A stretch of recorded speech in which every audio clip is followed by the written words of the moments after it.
Most overcrowded California jail, Twin Towers, systemic failure, the place Los Angeles doesn't want you to see. Los Angeles is a city built on illusion, sunlight, power, fame, freedom. But beneath the skyline, beneath the palm trees, beneath the promises, there's a place where freedom collapses under its own weight, a place so overcrowded, so mismanaged, so volatile, that even the people running it admit it was never meant to exist like this. A city above, a system below. Every morning, millions of people move through Los Angeles without realizing what sits directly beneath them, under courthouses, under government offices, under the busiest criminal justice system in the United States. A jail complex so massive it functions like a city, yet so broken it cannot control itself.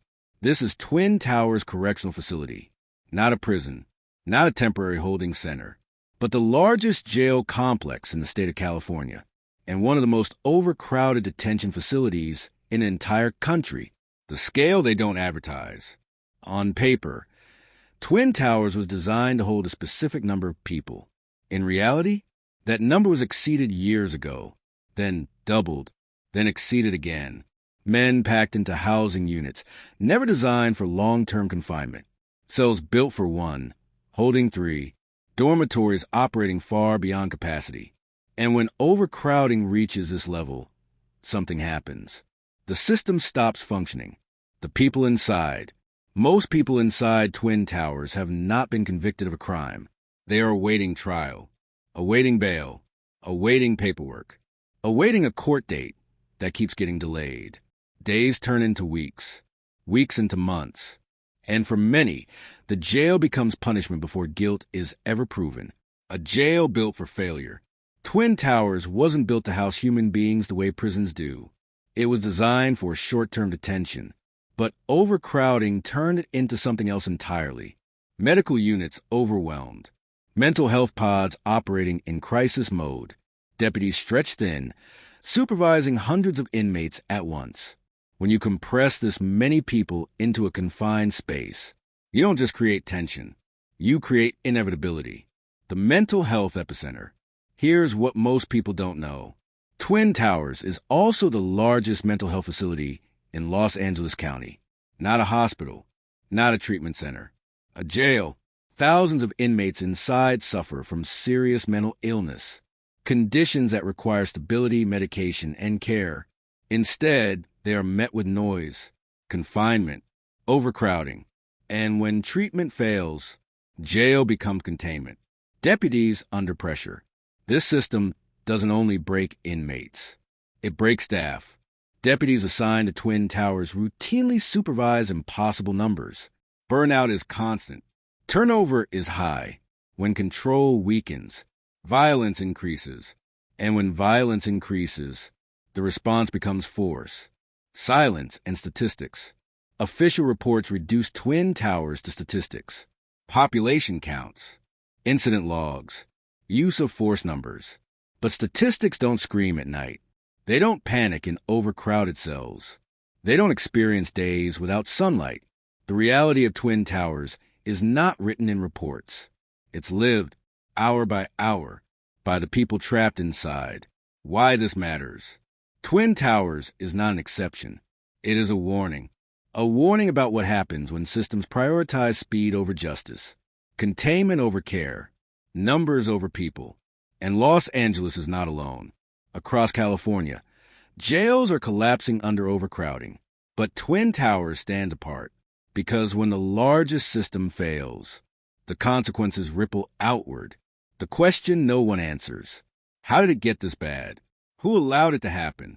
And why, after decades of lawsuits, reports, and public outrage, does Twin Towers still operate at the breaking point? To understand Twin Towers, you have to understand the system that feeds it and the people who never leave. The first 72 hours, where control breaks down.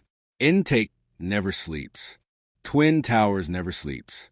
There is no off switch for intake, no pause button, no moment when the flow stops. Day or night buses arrive. Patrol cars unload. Court transfers stack up. Every hour, new bodies enter a system that already cannot breathe, processing the impossible. The first stop is processing. Names are called. Charges are logged. Property is confiscated. But intake isn't about comfort or clarity. It's about speed. Because when overcrowding reaches this level, efficiency becomes survival. Mistakes are made here. Paperwork gets rushed. Medical screenings are shortened. And what's missed in intake follows inmates for the rest of their stay. Medical screening under pressure. Every person entering Twin Towers is supposed to receive a medical and mental health evaluation. In theory. In reality, staff are overwhelmed before the day even begins. Questions are asked quickly. Symptoms are downplayed.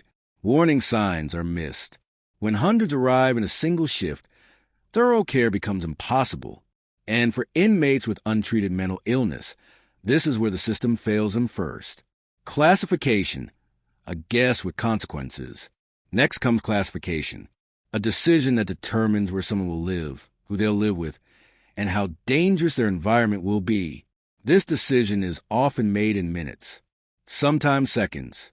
Criminal history, charge severity, behavior at intake. But overcrowding forces shortcuts. Low-risk inmates end up housed with violent offenders. Mentally ill inmates are placed in units unequipped to handle them. And once the door closes behind you, reclassification can take weeks, if it happens at all. The walk to the tier. This is the moment reality sets in. The walk from intake to housing. For first-time detainees, it's often silent. For repeat inmates, it's familiar and dreaded. The air changes. The noise increases. The tension thickens. Because everyone knows, once you're on the tier, you're on your own. Cells never meant for this. Twin Towers was not designed for prolonged confinement. Cells built decades ago now hold triple their intended capacity. There is no privacy, no quiet, no personal space. Beds are shared in shifts. Some sleep on the floor. Others don't sleep at all. Overcrowding doesn't just make conditions uncomfortable. It makes them dangerous. The first night is the hardest. New arrivals learn the rhythms quickly. When to speak, when to stay silent, when to watch the door. Because in overcrowded units, tensions ignite fast. Arguments over space, over noise, over nothing at all. And when fights break out, help is never immediate. Deputies outnumbered. A single deputy may be responsible for monitoring dozens, sometimes hundreds, of inmates.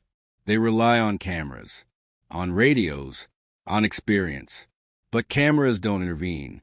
Radios don't break up fights. And experience only goes so far when the numbers are stacked against you. Use of force is a tool. When overcrowding strips control, force becomes a default response. Restraints, chemical agents, extraction teams. Each use of force incident adds another layer of trauma to inmates and staff alike. And in a system already stretched thin, accountability becomes blurred.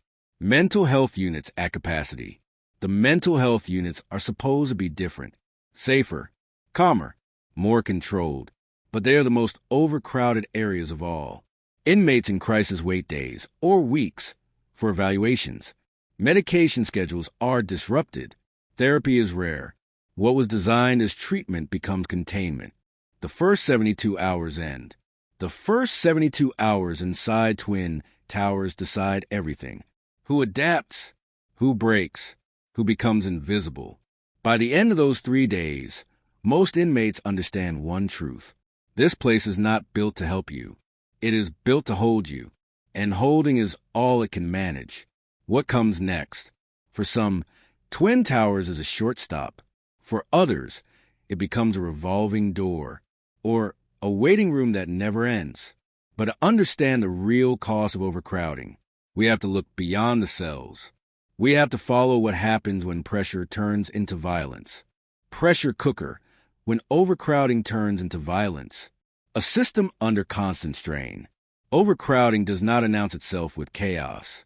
It begins quietly, with impatience, with irritation, with a sense that space is running out. At Twin Towers, tension is not occasional. It is permanent, And when human beings are compressed beyond capacity, pressure looks for a release. The unwritten rules. In an overcrowded jail, official rules matter less than unofficial ones. Who sleeps where? Who uses which phone? Who controls the tables? These rules are not written down. They're enforced socially, through intimidation, exclusion, and reputation. And overcrowding accelerates this process, because when space disappears, hierarchy fills the gap. Vulnerability as currency. Not everyone enters Twin Towers on equal footing. First-time detainees, people with mental illness, those unfamiliar with jail culture. In an overcrowded environment, vulnerability becomes visible instantly, and visibility attracts attention. Protection is rarely free. Silence is rarely optional. Overcrowding creates conditions where exploitation is not the exception. It is a system operating as designed. Conflict over nothing. Most incidents inside Twin Towers don't begin with serious disputes. They begin with small ones. A bunk assignment, a meal tray, a line cut too close. But in overcrowded units, there is no room for retreat, no space to cool off, no privacy to disengage. Every disagreement has an audience. Every slight feels magnified. And once a conflict ignites, it spreads fast. Response times under pressure. When violence breaks out, response time matters. But in a facility this crowded, incidents overlap. While one deputy responds to a fight, another starts 2 tiers away. Resources are finite. Staffing is limited. And overcrowding ensures that help is always late for someone. Segregation as a solution. To restore control, the system relies on separation, administrative segregation, isolation units, restricted movement. These measures are intended to reduce violence, but overcrowding undermines them. Segregation units fill up quickly. Inmates cycle in and out. Behavior rarely changes. Instead of addressing causes, the system manages symptoms, mental health, and escalation. Mental illness does not pause in jail. It intensifies. Overcrowding increases noise, stress, and unpredictability, all triggers for psychiatric crises. Without adequate treatment, behavior escalates. And when behavior escalates, the response is often force. Not because staff are cruel, but because the system offers no alternative. Staff caught in the middle. Deputies at Twin Towers operate in survival mode. They balance safety, policy, and human reality, often without enough backup. Morale erodes. Fatigue sets in. And in overcrowded facilities, fatigue becomes dangerous. Mistakes happen. Judgment falters. Not because people don't care, but because they are overwhelmed. Incident reports versus reality. Official records capture outcomes. They don't capture atmosphere. They don't record the constant vigilance required to stay safe. They don't measure the psychological cost of confinement. Overcrowding turns daily life into a calculation. Who can I trust? Where can I stand? How do I avoid becoming a target? These questions never stop. The normalization of chaos. The most dangerous aspect of overcrowding is not the violence itself. It's how quickly it becomes normal. Fights become expected. Lockdowns become routine. Trauma becomes background noise. When chaos is constant, the abnormal feels ordinary. And that is how systems fail quietly. A loop with no exit. Visual. Inmates transfer between units. Doors opening and closing. Narrator. Overcrowding creates a loop. Pressure leads to violence. Violence leads to restrictions. Restrictions increase tension. And the cycle repeats. There is no reset button. Only containment. Why this can't be fixed internally. No amount of internal discipline can solve overcrowding. No training seminar. No new policy memo. Because the problem is structural. It begins long before intake. In courts, in bail systems, in delayed hearings. Twin Towers does not create overcrowding. It absorbs it. What violence really reveals. Every act of violence inside Twin Towers tells the same story. Too many people, not enough space, insufficient care. This is not a failure of individuals. It is a predictable outcome of a system pushed past its limits. The next layer, To understand why Twin Towers remains overcrowded, we have to follow the pipeline, from arrest to arraignment to delays that trap people inside for months. Because the real bottleneck isn't behind bars, it's in the justice system itself. The pipeline, how the court system creates overcrowding, where the real delay begins. Twin Towers does not decide how long someone stays. The courts do, and in Los Angeles County, the court system is one of the most congested in the nation. Cases stack up faster than they can be processed. Calendars overflow. Hearings get pushed. What was supposed to be temporary detention becomes extended confinement, not because of guilt, but because of delay. Arrest is the start, not the sentence. For most inmates at Twin Towers, arrest is not the end of the story. It's the beginning of a wait for arraignment, a wait for discovery, a wait for motions, a wait for trial dates that may never come on time. Each delay feeds a population inside the jail, and the longer people wait, the more crowded the system becomes. Bail. Freedom with a price tag. Bail was designed to ensure people return to court. In practice, it separates those who can pay from those who cannot. Two people charged with the same offense. One walks free the same day. The other stays behind bars for weeks or months, not because they are dangerous, but because they are poor. At Twin Towers, inability to post bail is one of the primary drivers of overcrowding. The cost of waiting. Waiting inside Twin Towers comes with consequences. Jobs are lost. Housing disappears. Families fracture. Even if charges are eventually dropped, the damage is already done. Overcrowding ensures that punishment happens before conviction. And the longer the wait, the deeper the impact. Public defenders overwhelmed. Public defenders carry overwhelming caseloads. Hundreds of clients. Limited time. Constant triage. Meetings are brief. Preparation is rushed. Continuances become unavoidable. Each postponed hearing means another night in jail. And when thousands of cases slow down simultaneously, Twin Towers fills up fast. The speed versus justice dilemma. Courts face a dilemma. Move too fast and justice suffers.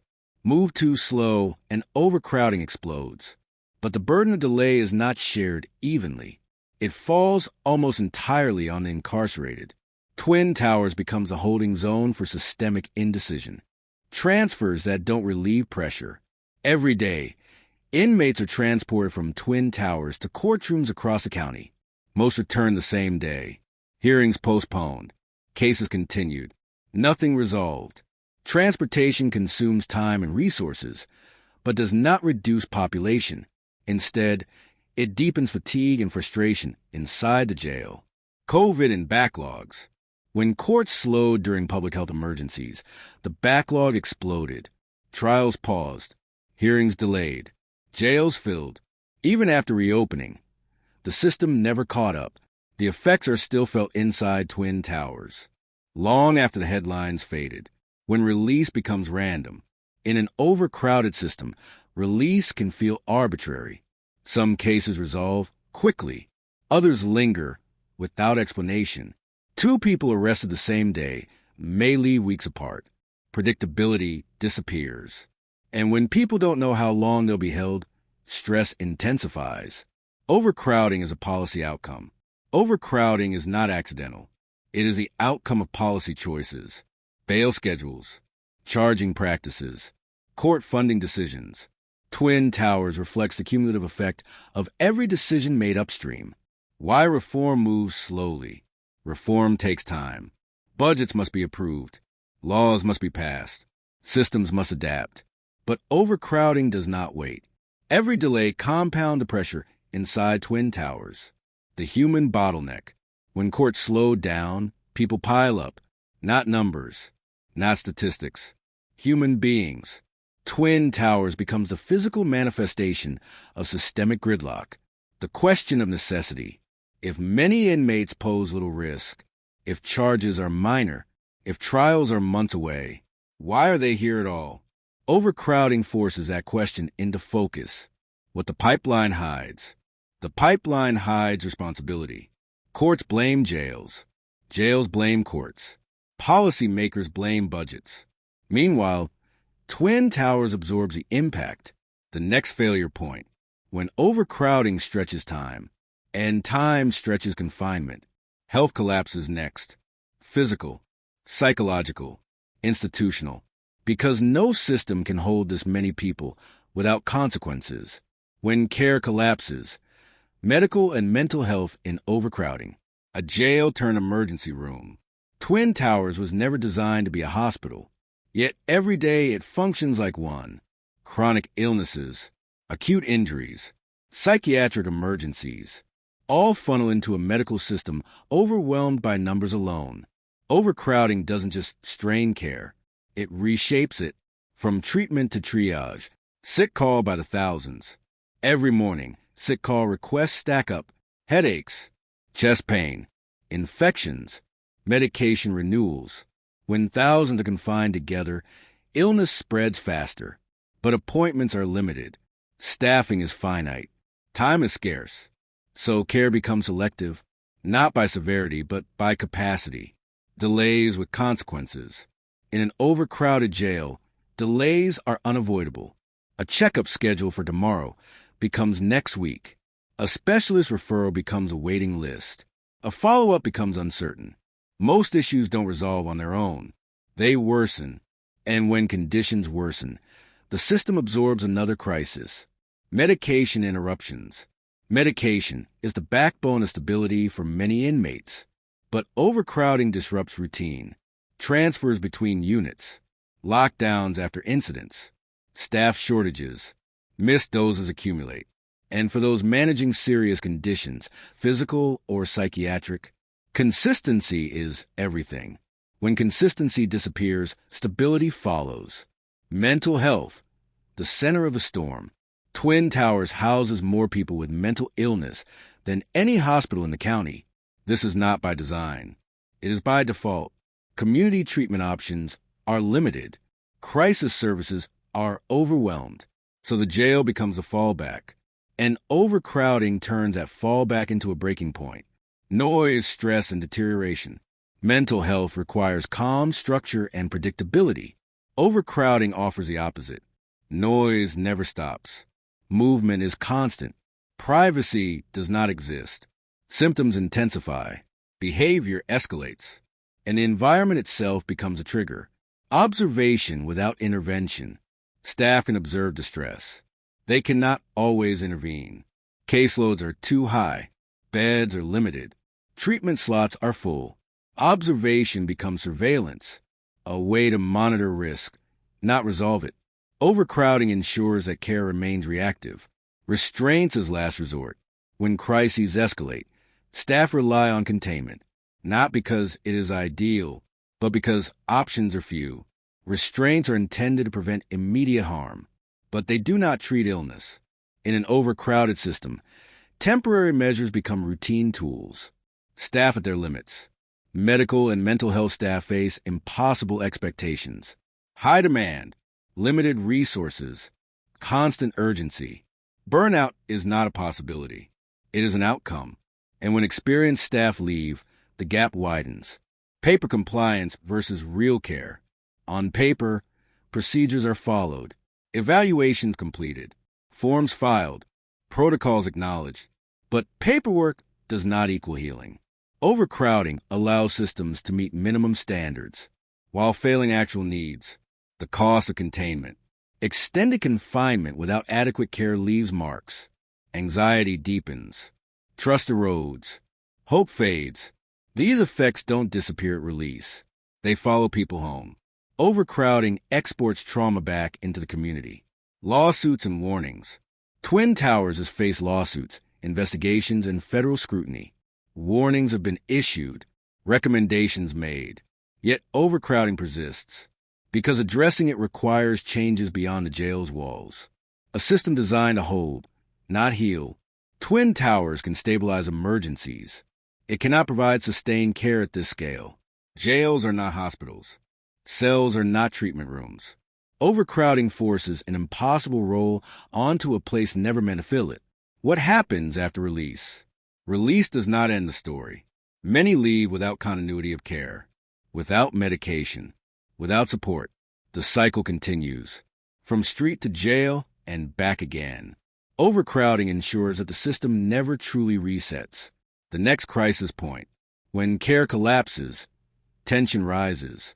When tension rises, force follows. To understand the full cost of overcrowding, we have to examine how control is maintained and what it takes to keep order in a system this strained. The weight that never leaves. Twin Towers was never supposed to be this. Not this crowded, not this fragile, not this permanent. It was built as a stopgap, a place to hold people briefly before the system moved on. But the system never did. Instead, it stalled. It delayed. It overflowed. And Twin Towers became something else entirely. Inside these walls are people who haven't been convicted. People waiting on hearings that keep getting postponed. People whose lives are suspended, not by a judge's decision, but by backlog, bureaucracy, and broken priorities. Overcrowding didn't just strain this jail. It exposed what happens when justice moves slower than incarceration. This is not a story about good versus evil. It's a story about systems pushed past their limits, about institutions forced to do jobs they were never designed to do, about control replacing care, not by choice but by exhaustion. Twin Towers doesn't fail loudly. It fails quietly, every day, one delayed case at a time. And when people finally leave this place, they don't walk out untouched. The weight follows them into families, into neighborhoods, into a city that rarely looks back underground. If this story made you think, if it showed you a side of the system most never see, take a moment to like this video. It helps stories like this reach beyond the walls. Share it with someone who needs to understand how overcrowding really works, not in numbers, but in lives. And if you want more in-depth investigations into prisons, jails, and the systems behind them, subscribe to the channel. Because these places don't disappear when we stop watching. This isn't just a jail. It's a warning.